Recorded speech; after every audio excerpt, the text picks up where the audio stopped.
Well, welcome everyone to our VT-BEAD Technical Assistance Workshop today, where we're going to be covering BEAD technical requirements. I'm Christina Sweet, she, her pronouns from the Vermont Community Broadband Board.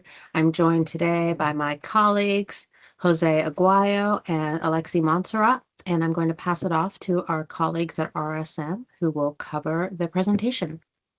We will have time for question and answers at the end. Thank you so much. So yes, we're going to be covering the technical requirements today. I am Jen Wade with RSM. Just wanted you all to see kind of the agenda quickly before I get into our presenters today. We will cover the payment structure and fixed award subawards straight out of the gate, then going into the matching funds, and we'll save the kind of heavier stuff for last with the cybersecurity and supply chain risk management by Vince. So again, we are with RSM. I am a director in our risk consulting practice, and Vince, as I alluded to, will be covering the cybersecurity portion of this. He's a senior director in our risk consulting practice. So I'm going to jump right into the fixed amount subaward structure. Many of you may have already heard about the fixed award subaward structure due to the Treasury State Fiscal Recovery Funds and CPF programs. NTIA has aligned its BEAD programs, uniform guidance policies, with those of the U.S. Department of the Treasury concerning the fixed award amount subawards. In a policy notice that was issued December 26th of 2023, NTIA introduced several modifications to the uniform guidance as it applies to the BEAD program. And this is particular to the programs that's primary purpose is broadband infrastructure deployment. So a fixed subaward is a type of subgrant agreement where payments are based on meeting specific milestones or requirements of the federal award. So for broadband infrastructure deployment programs, these types of award structures are only allowed for those under NTIA's BEAD program. The fixed amount subaward will be based on milestones reached by the subrecipients, and the match requirements will still be met as a part of the requirements of the overall program. There are different types of structures of these fixed subawards. So this is just some general information on the types of fixed subawards that may be utilized. Subrecipients can receive partial payments upon completion of milestones. The milestones and amount of each payment are agreed upon in advance and set forth in the subaward grantee agreements. Objectives can either be tangible or abstract, and VCBB intends to use this type of structure. So again, meeting certain objectives or milestones as the project continues. You may have heard also of a type of unit build fixed subaward structure where subrecipients receive payment for a defined unit or units at a defined price as identified in the subaward agreement. And there are also fixed amount subawards that are structured as a total project subaward where the subrecipient receives one single payment upon completion of the entire project.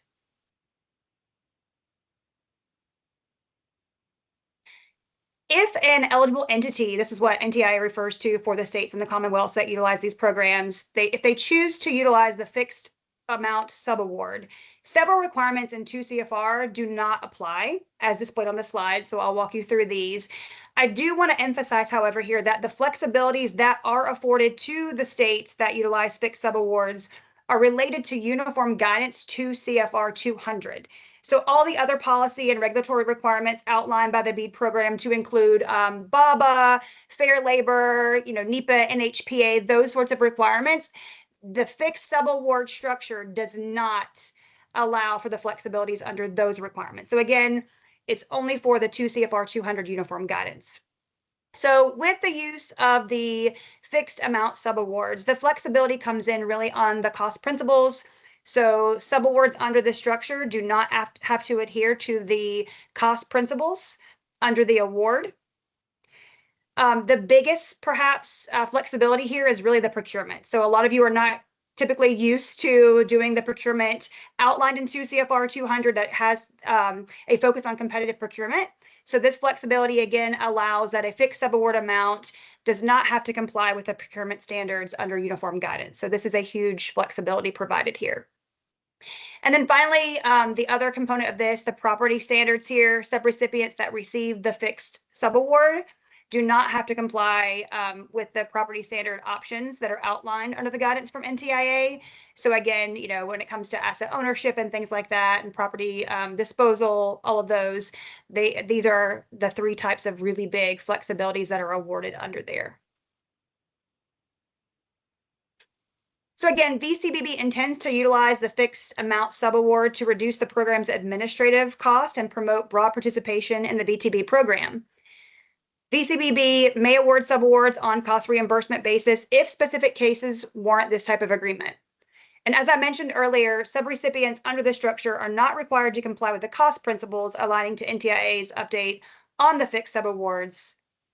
However, under the BEAD requirements, VCBB will monitor award activities for common fraud activities to include false claims for materials and labor, bribes related to acquisition of materials and labor, product substitution, mismarking or mislabeling on products and materials, and timeline and materials overcharging. Again, this is including some of these. It's a non-exhaustive list of the monitoring requirements for this type of payment structure.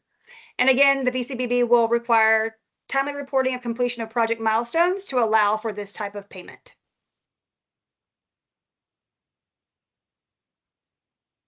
So I know that's a quick overview of the fixed subaward. Wanted to pause here briefly before we move on to the matching section of this to see if there are any questions on the use of fixed subawards.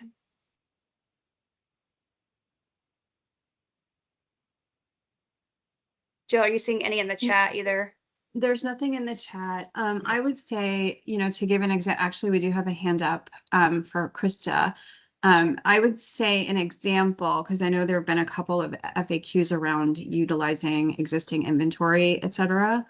I would say that would be one of the cost principles that would not apply in terms of not having to show the original cost of that inventory if you use existing inventory.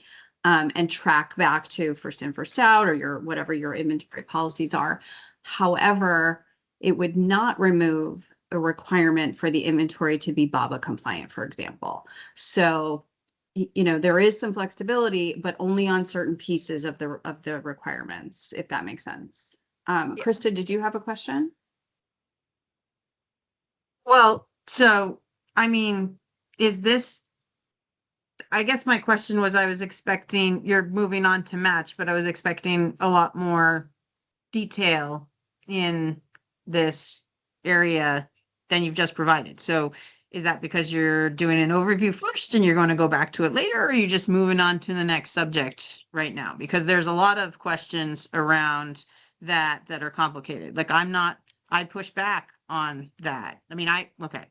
I've had different federal guidance relative to some of those things, which I'm not going to go into here because it's not appropriate. But so I just, is this all you've got to share with us on this subject? Because this is a complicated subject, given that most of us haven't been working on this to date, and there are plenty of questions to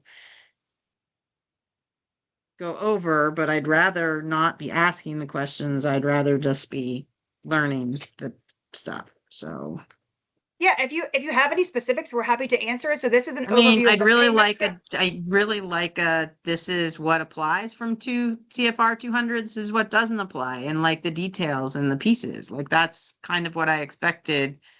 Otherwise we need to go do that ourselves, and we need to know that in order to prepare our application, because it has. Sure. Yep. So again, this is the overview of the payment structure that VCBB will utilize. We can absolutely, Jill, if you will put the requirements, there is on the assistance listing that NTIA has on SAM.gov. It does outline everything that is applicable from a 2 CFR 200 or policy requirement. So we can absolutely copy and paste that into the section. It is so exhaustive. It would really take us hours to get through all the 2 CFR 200 uniform guidance policies that are applicable to this, as well as the BABA, Davis-Bacon, Fair Labor Standards, et cetera. So that's why we're kind of chunking these up into smaller to answer any of your questions that you might have on these. We are moving into the match portion, which will align into the fixed subaward structure. However, again, this was intended more for the payment structure overview. But again, I think it would be really helpful if we could paste in, Jill, those 2 CFR 200 requirements under the assistance listing to give you an idea And then on top of that, we could add those to the FAQ guide for you to be able to kind of see those laid out so you know what's applicable. Yeah, and I That'd do be great. believe Thank you. I also believe that we prepared a sort of a guidance memo, if you will. It's not meant to be authoritative because it comes from RSM, but you know, sort of our interpretation of the guidance related to fixed amount subaward, and we can share that as well. That would be super helpful. Thank you. Sure. And Krista, we understand. I mean, that BEAD, it has so many requirements too. That's why we're kind of, again, just kind of trying to chunk these out into more digestible, you know, bite-sized pieces of this, because there are so many requirements under this program. So we totally understand. Thanks. Yeah. Any other specific questions related to the payment structure or fixed subaward?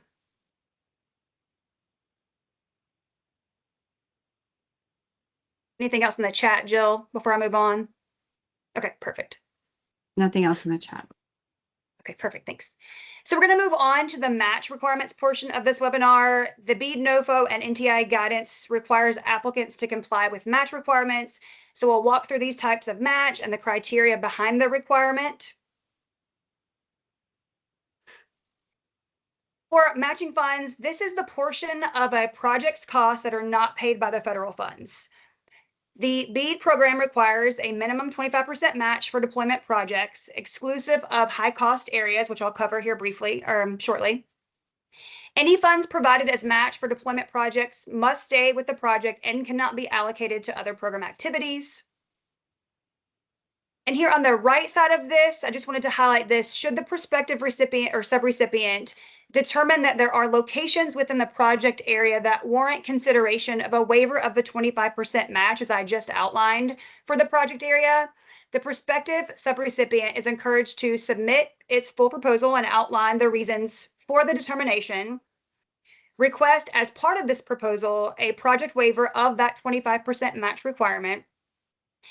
The waiver request is subject to approval, obviously, and will be tailored to those project areas where a waiver has been deemed necessary.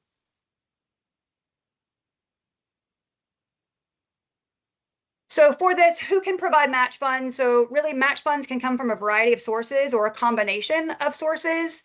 It can come from the subrecipient themselves, from a philanthropic or nonprofit organization, a unit of local government, a utility company, the eligible entity, federal regional commission or authority, or a for-profit company, regional planning, government organization cooperative.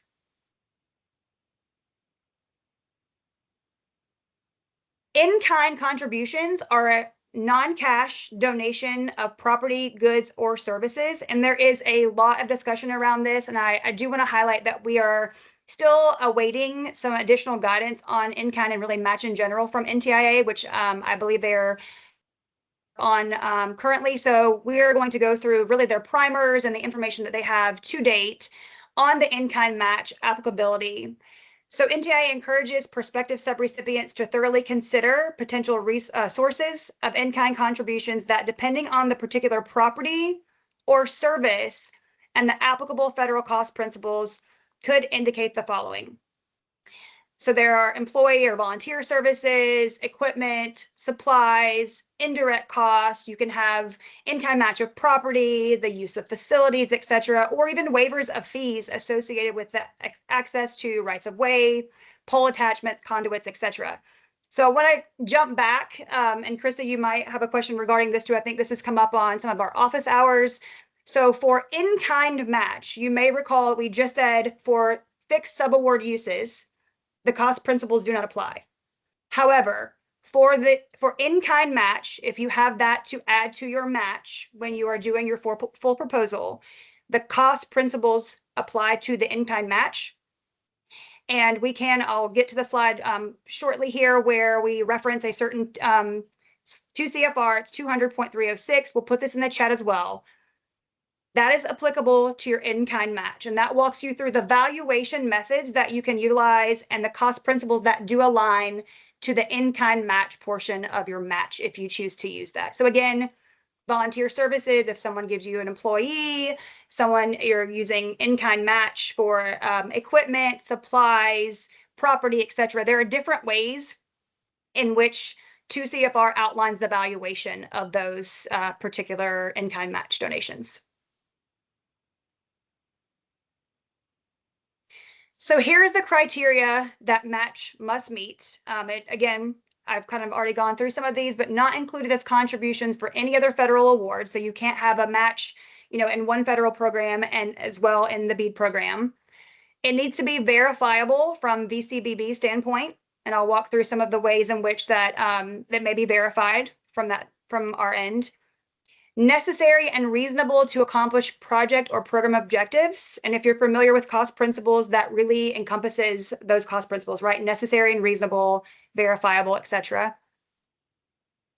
Again, highlighting allowable under subpart E of CFR 200.306. And again, this is another very lengthy 2 CFR 200.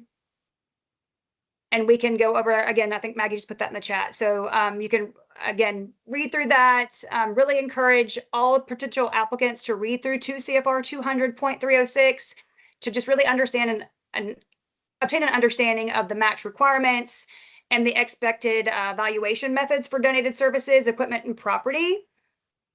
You have the link. We also hold office hours. We'll be holding office hours this Friday. So if you have any one-on-one questions related to that particular 200.306, we're happy to answer those there as well.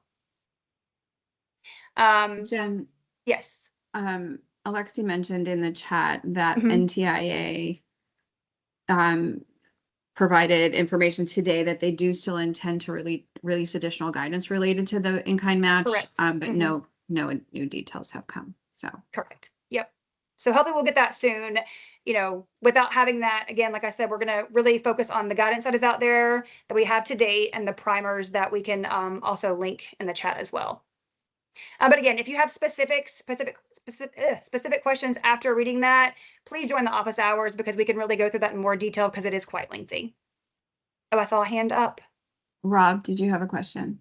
Yeah, thanks. So is it fair to assume that anything that is an eligible expense under, let's say, the equipment category would also be an eligible contribution under in-kind? That is correct. Yes. So There's all of no your additional screening or narrowing of that, but so if something's eligible as an expense, it'd be eligible as an in-kind match. correct. So the difference, the eligible activity, it's just the requirements under that differ, right, from your actual award to your in-kind match because you have provisions under the 2 CFR 200.306. Sure, for valuation, but in Correct. terms of any screening of this is an eligible contribution or not, That is correct. for each project, if it was something you had to spend money on, it should automatically be eligible as an in-kind contribution. It should meet the requirements of the eligible activity outlined in the BEAD NOFO. Correct. Great. Okay, thank you. Yeah. Sure. So again, to keep moving, so provided for in the approved budget when required by the federal awarding agency, not paid by the federal government under another federal award. And we'll go through using other program funds as match. And then again, as we continue to highlight the conforming to the 2 CFR 200.306 as applicable. And again, we'll continue to update the applicability if we receive any guidance from NTIA. So using other program funds as match, funds from other federal programs generally aren't utilized as matching funds, but IIJA does allow for some exceptions with some additional requirements. So matching funds for the BEAD program may come from Federal Regional Commission or authority or from funds to the extent permitted by law that they were provided to a subrecipient for the purpose of deploying broadband services under the following. You have the Families First Coronavirus Response Act of 2020, so CRF, Coronavirus Aid, Relief, and Economic Secure Act of 2020, or CARES, the Consolidated Appropriations Act of 2021, American Rescue Plan Act of 2021, and then loan funding issued from federal agencies such as the USDA Reconnect program. I do want to highlight here, and this kind of falls in line with your match also meeting your eligible activities outlined under the NOFO. If you use funds from other programs as your match, the project will have to comply with all the BEAD programmatic requirements and the requirements of the original program. So you have programmatic under, let's say, USDA Reconnect program, whatever those parameters are that you have under that program, plus the BEAD requirements. So I just wanted to highlight that as well. This information just your Right. interpretation of the rules? I'm just assuming there hasn't been, I guess I'll just point this to Alexi because he knows what I'm talking about. There hasn't been a change in viewpoint from the NTIA, has there? I mean, Around the high is cost this area. Point. no, I was back on the match question. Yeah, right. I mean, that's Is what this, I'm assuming that RSM is just doing a simplified, and I'm sorry, I don't mean it that way, but it's just an interpretation, their interpretation. Is it? I'll ask in office hours. It's okay. I'm just, Okay. Yeah, I mean, we haven't gotten any clarity from NTIA. So, I mean, we had proposed a whole set of things, and we have no answers on any of that. But we're told again today that they are going to release guidance. Right, and we did put another link in the chat related to from NTIA, so specific to the match primer. So if you have additional questions during office hours, maybe by Friday we'll have an update, but I know that they've got a lot going on. Rob, did you have another question, or is that your hand from prior? I do now. Let me see if I can figure out how to take it down. No worries. Thanks.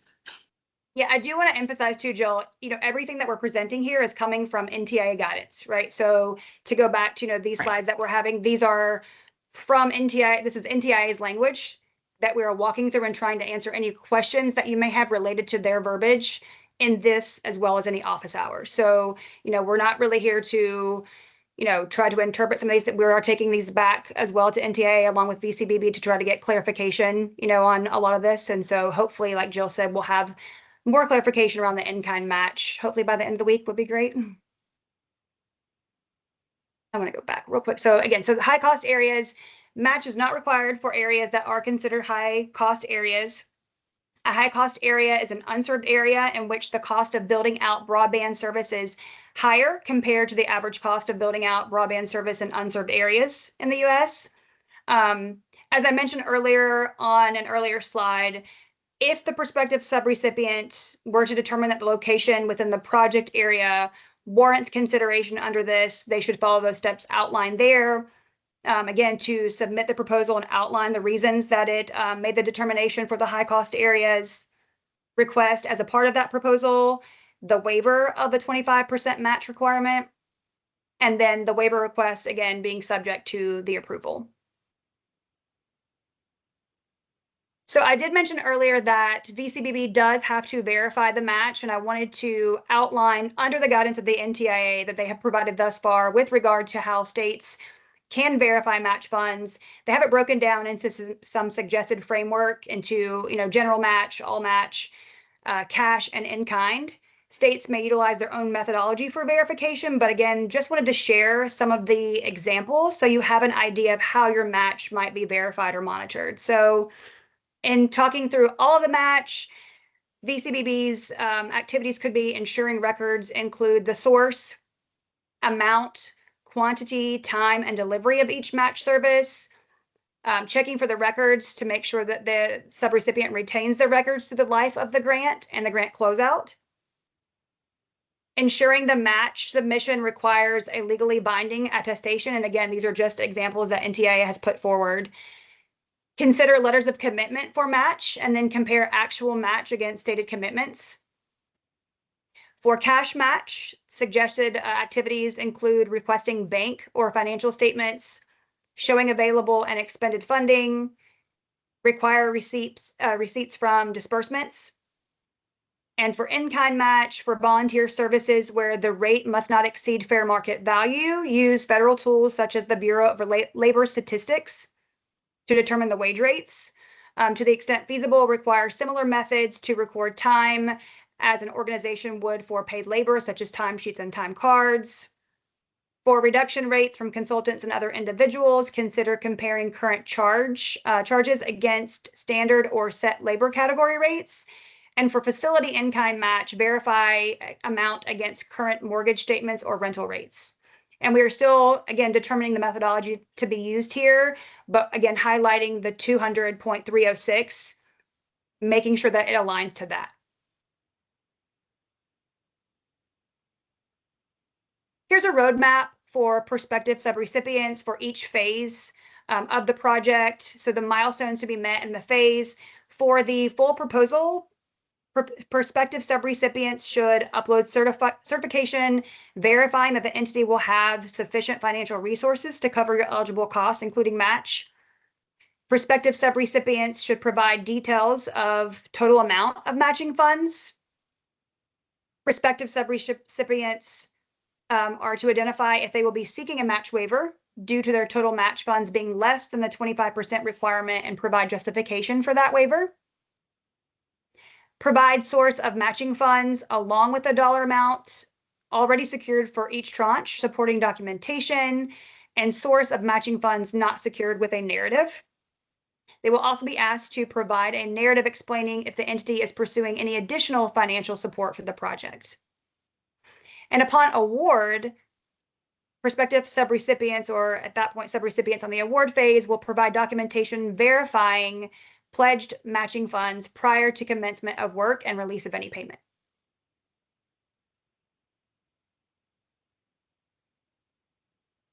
To break this down further, in order to comply with the match requirements, VC-BEAD will require a breakdown of costs within the full proposal.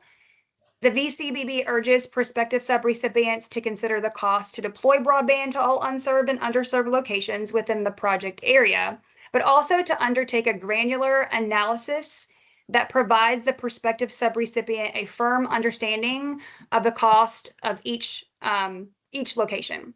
The final box here outlines the high cost areas that were discussed earlier. So again, this is just really a breakdown of the match requirements. And then finally, to outline the next steps, the proposal will include all relevant information to satisfy this requirement. In post-award but pre-contract phase, we'll ask you for additional information that will be provided to VC-BEAD. And then finally, on this third box, referencing that monitoring that we talked about earlier, the VC-BEAD will monitor subrecipients to ensure alignment to all the requirements and regulations under the BEAD program, to include the information covered in this match section.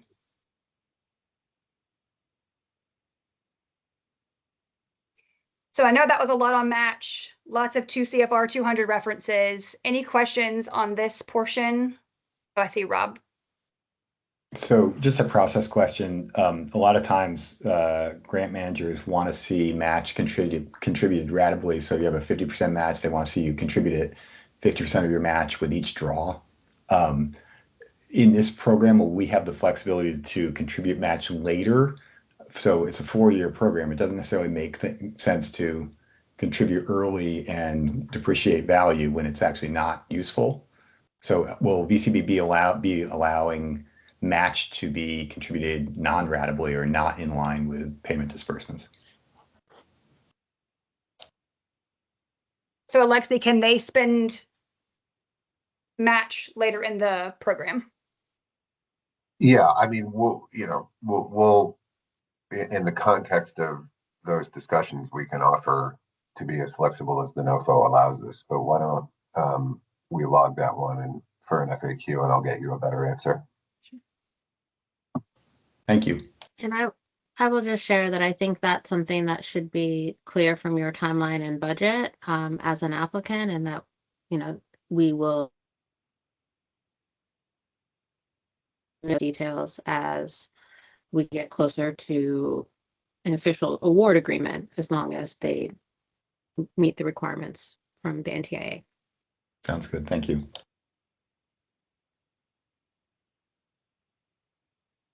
Any other questions on match?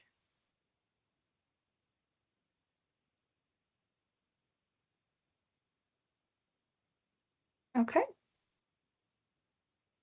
I'm going to turn it over to my colleague Vince to talk through cybersecurity and supply chain risk management. Good afternoon, everyone. Thank you very much for the opportunity to meet you all today.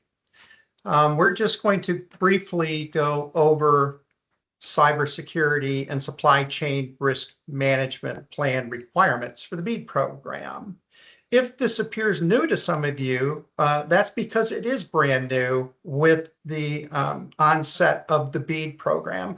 These requirements did not exist for prior federally funded broadband programs. So let's dive right in. As far as the roadmap is concerned, you'll need to prepare and submit your cybersecurity risk management plan and your supply chain risk management plan. Build those preferably pre-application. Then at application submission time, you'll be submitting your cybersecurity risk management plan and your supply chain risk management plan along with your application. Subsequent to application submission, the broadband office may require you to submit additional plan information and cyber supply chain risk management plan information as well. Next slide, please. Can I just Oh, clarify? hey, I see we have a Is question. that- Thank Can you. we, yeah, go ahead. So I just want to clarify, when I was just reading this section last night, actually, and I interpreted it a little bit differently, Okay. which was that the plan would be necessary for, entities that are moving forward or winning, i.e. that it's not necessarily submitted with the application. So you just want to get a differentiation between the level of the plan that you want as part of the application versus the level of the plan that you want in order to start the project. Thank you, Christina. That's a great question. Team, why don't we take that back and get a clear written response for that, more granular on the level of completeness that may be required at application time, and then at perhaps post-recommended award during subgrantee agreement, negotiation phase kind of thing. Does that address your concern, Christina? We heard you correctly? Krista, Oh, it's Krista, yeah, excuse me. I think it's, I think in the application, and we'll double check and get this, back to you and in the FAQ, but I think in the application cycle, you have to attest that you have it. And then, later you need to provide it, but there will be checklists and templates and things like that we'll be providing for use during the proposal process. Great, thanks. Okay, moving on to the breakdown for each plan. Each prospective subrecipient must maintain, operationalize, and submit to the broadband office, again, their plans, as we discussed earlier, for cyber security risk and supply chain risk management. Both plans need to be operational or ready to be operationalized once you finish the build out of your BEAD funded project and your day one operations providing service to a customer. The plan should include specific points in time where they're reevaluated at defined intervals or as events warrant, and that would be in your plan. And then again, you'll want to submit all that to the Community Broadband Board for review. Next slide, please, Jen. Thank you. Okay, subrecipients must prepare a cybersecurity risk management plan and have that plan in place prior to award of the grant. So this is an area we'll want to make sure it aligns with the question that Krista posed earlier.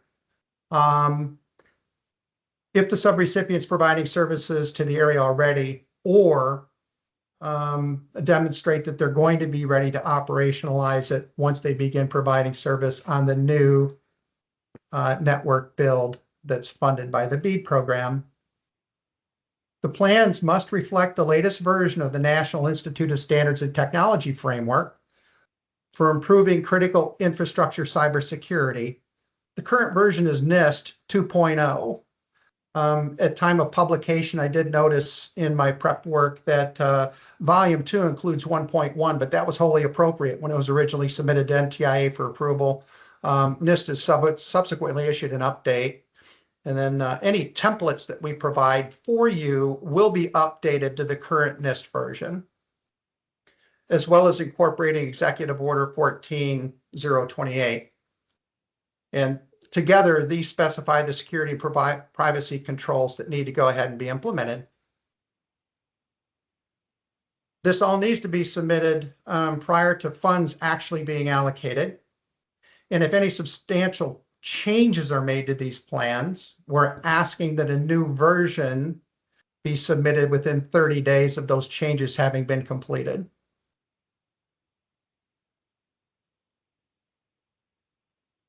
And again, we're talking about supply chain, very similar to cybersecurity. It must be in place prior to the award of the grant. And we must demonstrate that it's ready to be operationalized as soon as you begin to provide service. The plan needs to be based on NISTR 8276 regarding key practices in cyber supply chain risk management, observations from industry, as well as the related NIST guidance in 800-161 around cybersecurity supply chain risk management practices for systems and organizations. And there are specific controls that you'll want to highlight you're actually implementing within each of those standards. Next slide, please, Jen. Okay. As we mentioned earlier, we're going to be providing templates for the cybersecurity supply chain as well as risk management plans. And what we typically provide is a template of the plan itself and a checklist that can be used, which is in Excel, that steps you through how to go ahead and build that plan. And it also includes relevant links to the different authoritative sources for the applicable regulation. Let's talk for a minute about the table of contents, if you will. It'll start with a section that describes the purpose and scope of each plan. And then if there are any carve-outs or exceptions, you'll want to call them out here and the rationale for doing so. You'll want to demonstrate that the risk management plan and the supply chain risk management plan strategies are aligned with other efforts within your organization regarding mission, objectives, enterprise risk management, and overall governance for the organization. Be sure to list contact information, identifying the individual that is responsible for maintaining each of the plans in your organization. Also be sure to include roles and responsibilities, outlining how the plan is operationalized as well as how the plan is managed. You do not have to have a named person necessarily in each one of those roles, but be sure to list the roles that are required to successfully execute and manage the plan. Because you do not have to have the full plan operational until you start offering service to a customer, be sure to identify which of the components in your plan are already operational. And for those which you're still working on, in order to have them ready when you operate your network, just indicate the dates by which you are planning to go ahead and have those additional components available so that everything is ready for go live. Be sure to contain references to any exception processes that need to be in place in the event of a fail or a cybersecurity or supply chain incident, and how you go ahead and kick off and execute your incident response process. As well as make sure you include how you're going to govern those efforts within the organization. this can include references to other policies, standards, procedures, or guidelines that you already have in your organization that would go ahead and empower the individual filling the roles to go ahead and execute those plans. Now, I know we're going through a lot today, and there's a lot of detail behind each of the areas we've discussed, including there's a lot of detail behind, as you might imagine, cyber and supply chain management planning. If you have plans in your organization already that can help fill either one of these requirements, you can go ahead and use those existing plans. You're not being mandated to use the templates that we are going to provide, but you might find them helpful. Even if you choose not to use the plan template, you still might find some value in the checklist template in terms of being able to map directly where your existing plans already meet a BEAD, cybersecurity or supply chain risk management plan requirement. Jen, I see no questions, so I think we're ready to move to the next page. Thank you. So basically for next steps, we need to go ahead and make sure that you include documentation, narratives, and certifications that are required at time of application. Post-award pre-contract, you'll need to be ready to provide additional plan detail as it's needed by the broadband office. And then for subsequent subrecipient grant monitoring, there will likely be requirements in order to demonstrate to the broadband office through their compliance monitoring activity that the plans that have been written have actually been executed and are in use as the project progresses. If you have any additional questions, you can always pose them to us. Also, there are additional reference materials available. You can always go to the NOFO. You can always go to the NIST guidelines as the first two places to look. Also, there is the Agency for Digital Services Information Security Foundation's policy, which there might be sections of that might be useful in helping to put together the cyber and supply chain risk management plans that you're being asked to put together for BEAD. So you might want to consider using that as a reference source as well. And as always, if you have any questions, please feel free to reach out to the broadband office, and we'll go ahead and do our best to help get answers to your questions promptly. Vince, I just wanted to add real quick, I did put the link to the VT-BEAD RFA, the redline version, in the link. The cybersecurity requirements do start on page 40. Okay. However, I do want to, it does break down the requirements for full proposal, what must be submitted to VCBB prior to engaging in executing the contract and things like that. So that should answer your question. It does say, all prospective subrecipients must prepare a supply chain risk management plan. And then it goes on to say, I believe on page 40 or 41, the order and what is expected prior to executing the terms and conditions agreement. Great, thank you.